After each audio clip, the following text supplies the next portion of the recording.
चेहरे पे चेहरा लगावे दुनिया, असलियत को अपना छिपावे दुनिया।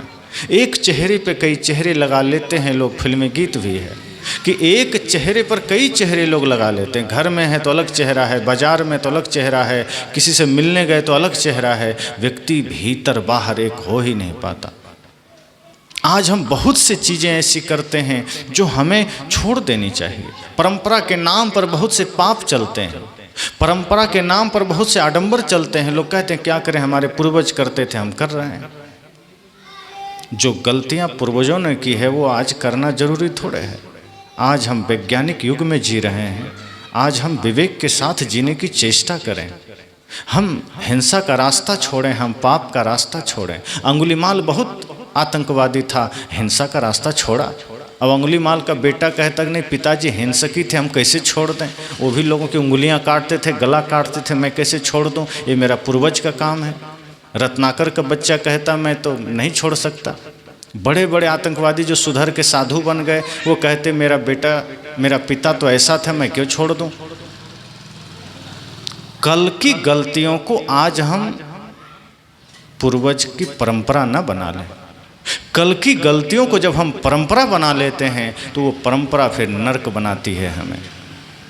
परंपराएं तो आदमी बनाता और बिगाड़ता है, सत्य को परंपरा बनाने की जरूरत नहीं है और गलत को हम परंपरा बना देते हैं। ध्यान को, धर्म को परंपरा बनाने की जरूरत नहीं है, वो बनाए बिना बनाए ही जीवन में वो प्रकट हो जाता है। लेकिन जिसे जरूरत नहीं है हम उन चीज़ों को परंपरा बना देते हैं।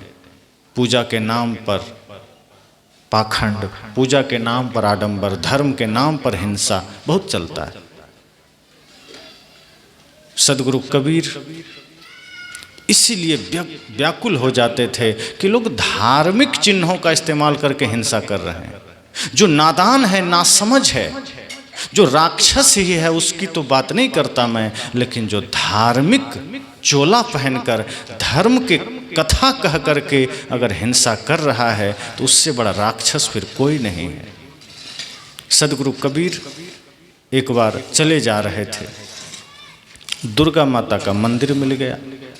देखते हैं वहाँ बड़ी भीड़ थी और आवाज़ें आ रही थी, मंत्रोच्चार चल रहा था पंडितों का। सदगुरु कबीर जिज्ञासु भी थे, उनकी उत्कंठा हुई कि चलो एक बार चल के देखते हैं, दुर्गा माता के मंदिर में इतनी भीड़ है। जब गए तो देखते हैं वहाँ पूजा चल रही है और एक व्यक्ति जो सबसे ज़्यादा हठयोगी था वो लेटा हुआ था और यहाँ सीने पे कलश रख के उस पर गेहूँ उगाया हुआ था।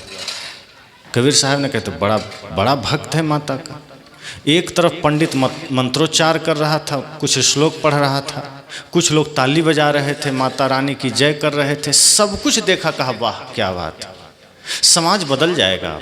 कबीर साहब ने सोचा अब परिवर्तन आ जाएगा समाज में। लोग बड़े धार्मिक मालूम पड़ते हैं, ये धर्म का स्थल है, लोग कितने भक्ति में डूबे हैं। तभी साहब की नज़र घूमी, देखते हैं उधर भेड़ बकरियां बंधी सैकड़ों की संख्या में। तो कबीर साहब ने कहा बाकी लोग तो मंत्र पढ़ रहे हैं, कुछ लोग पूजा कर रहे हैं, कुछ लोग जौ जन्माए हुए हैं, गेहूं जन्म, ये भेड़ बकरी कौन सा पूजा करने आए हैं, ये क्या मामला है भाई। तब पूछा किसी से, लेकिन कोई बता भी नहीं रहा है। साहब ने ध्यान दिया, बार बार पूछ रहे हैं लोगों से ये कौन सा पूजा है, तो लोग मगन है। साहब ने कहा रुको देख ही लेते हैं क्या होता है। तो जैसे ही मंत्र बंद हुआ, श्लोक बंद हुआ, कबीर साहब चुपचाप खड़े हैं। उसी पंडित में से एक खड़ा हुआ और लिया तलवार और सटाया माता रानी के चरण में। उसके बाद सटाया यहाँ और फिर यहाँ, और बस साहब कुछ समझ पाते उससे पहले वो सैकड़ों भेड़ बकरी काट काट के धराशायी कर दिया। कबीर साहब ने सिर पर हाथ रखा, कहा धर्म कथे जहाँ जीभ बधे तहाँ अकर्म करे मेरे भाई, और जो तोहरा को पंडित कहिए तो काको कहिए कसाई। कहा मैं तो धर्म के नाम पर गलत जगह में आ गया, मैं तो धर्म स्थल सोचा था, मैं तो ये प्रेम का मंदिर सोचा था, मैं तो करुणा का मंदिर सोचा था। ये सोचकर मैं आ गया कि हमारा देश बदल रहा है, धार्मिकों की भीड़ है, पर यहाँ तो जो तोहरा को ब्राह्मण कहिए तो काको कहिए कसाई। अगर तुम माता के नाम पर धर्म के नाम पर जीव की हत्या कर रहे हो तो तुमसे बड़ा कसाई फिर कोई नहीं है। दूसरा कौन कसाई होगा? मांस की मंडी में चले जाए, वहाँ कसाई काट करके मांस बेचता है, अरे वो तो कसाई है, उस पर ठप्पा लगा है कसाई का, इसलिए वो काम कर रहा है। जिस पर धार्मिक होने का ठप्पा लगा है, जब वो हत्या करता है तो साहब कहते हैं फिर ये धोखा है, ये तो समाज के साथ खिलवाड़ है। जीव दया और आत्म पूजा, इनसे बढ़कर देव नहीं दूजा। साहब ने कहा जीव दया और आत्मा सरीखे सभी आत्माओं की पूजा से बड़ा कोई न पूजा है न देवता है। और यहाँ आदमी कर क्या रहा है? हिंसा का रास्ता चुन लिया।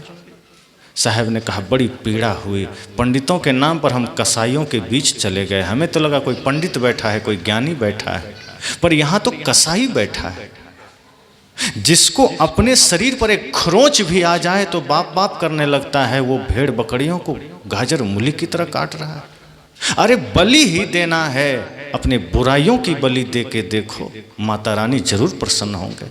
बलि ही देना है, अपने बुरे कर्मों की बलि दीजिए, अपने क्रोध की बलि दीजिए, अपने अहंकार की बलि दीजिए। हम जीव जंतु को मारे काटे चले जा रहे हैं। कौन हक दिया जीव जंतु को मारने का?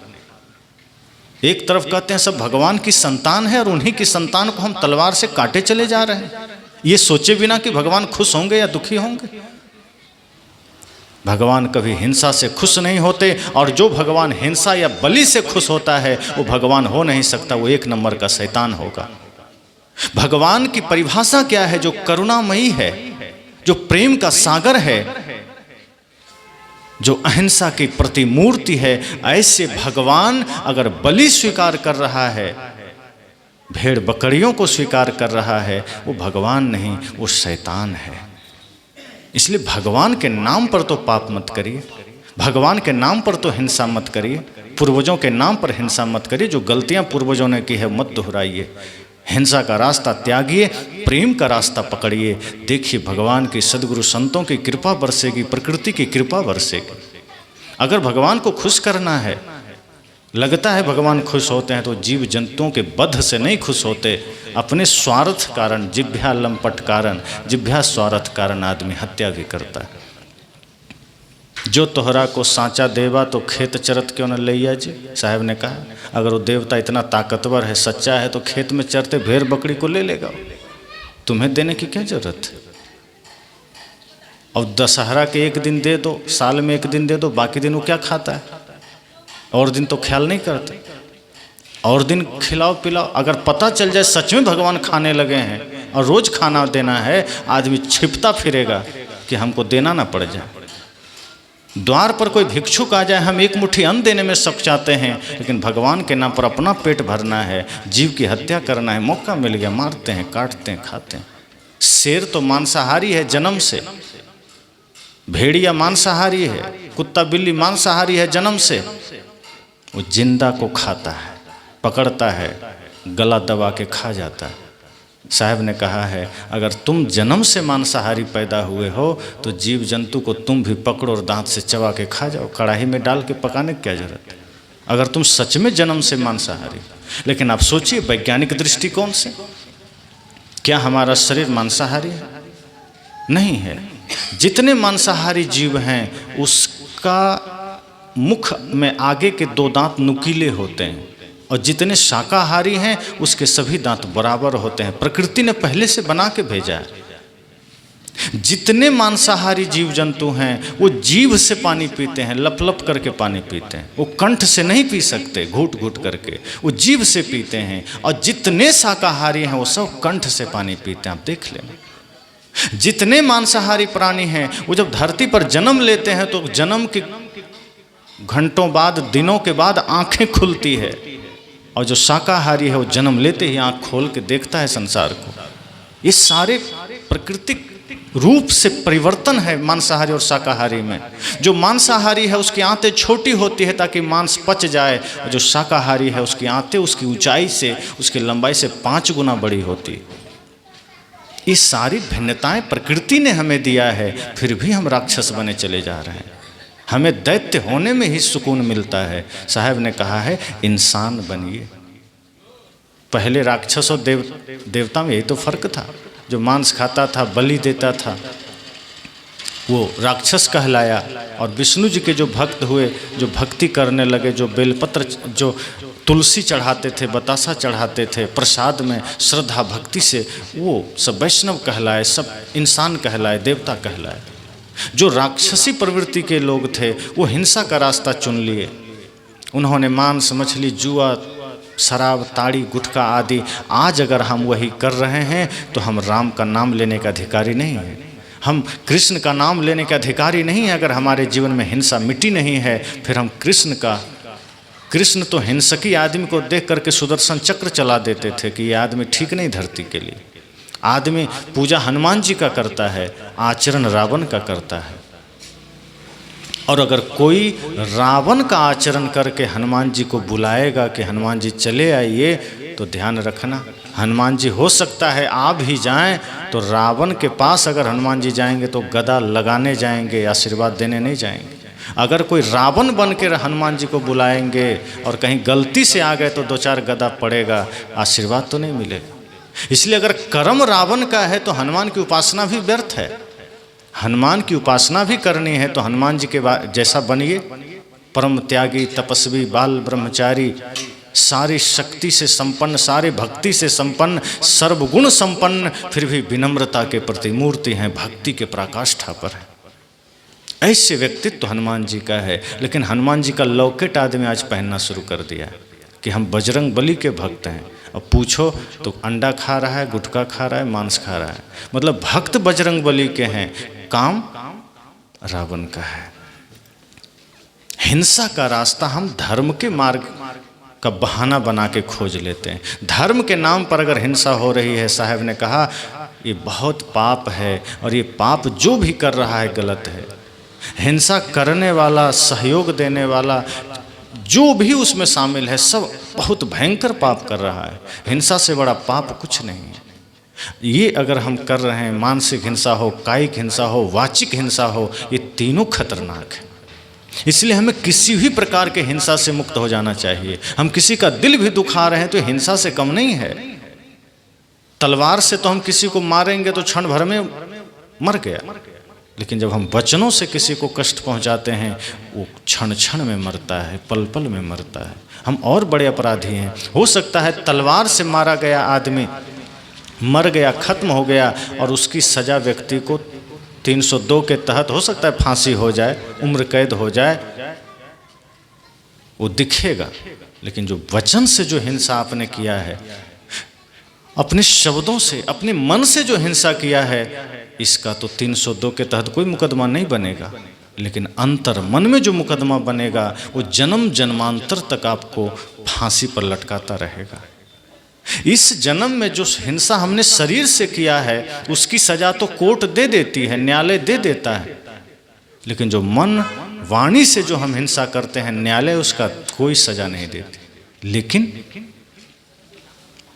अपने अंतर मन में हम निरंतर पाप की अग्नि में जलते हैं। इसलिए संतों ने कहा, सदगुरु ने कहा, दया ही धर्म है, अहिंसा ही धर्म है, करुणा ही धर्म है, प्रेम ही धर्म है। और वैसे भी मांस मछली बिना किसी को मारे नहीं आता है, जीव की हत्या करनी पड़ती। गाजर मूली की तरह जमीन में गाड़ा हुआ तो नहीं है, अन्य सब्जियों की तरह पेड़ में लटका हुआ भी नहीं। जब तक किसी जीव की हम हत्या नहीं करेंगे, नहीं आ सकता। और जीव हत्या को सभी शास्त्रों ने पाप कहा है, जीव वध को सबसे बड़ा पाप कहा है। सदगुरु कबीर तो इसके बहुत खिलाफ है। जीव मत मारो बापुरा, सबका एक प्राण, ये साखी बहुत प्रचलित है, बहुत जगह आप सुनते आ रहे हैं, सुनते रहेंगे। लेकिन इसके पीछे का अर्थ हमें समझना होगा। साहब जब ये बात कहते हैं तो बड़ी पीड़ा में कहते हैं। देखे होंगे ऐसे ही जगह जगह लोगों को धर्म के नाम पर पाप करते, देखे होंगे लोगों को ऐसे ही तांडव मचाते धर्म के नाम पर। तो धर्म के नाम पर हिंसा करना बहुत बड़ा पाप है। और मांस तो आदमी का भोजन है ही नहीं। मांस मछली अंडा बीड़ी तंबाकू कुछ भी आदमी का भोजन नहीं है। आज हमारा खान पान बिल्कुल बिगड़ गया।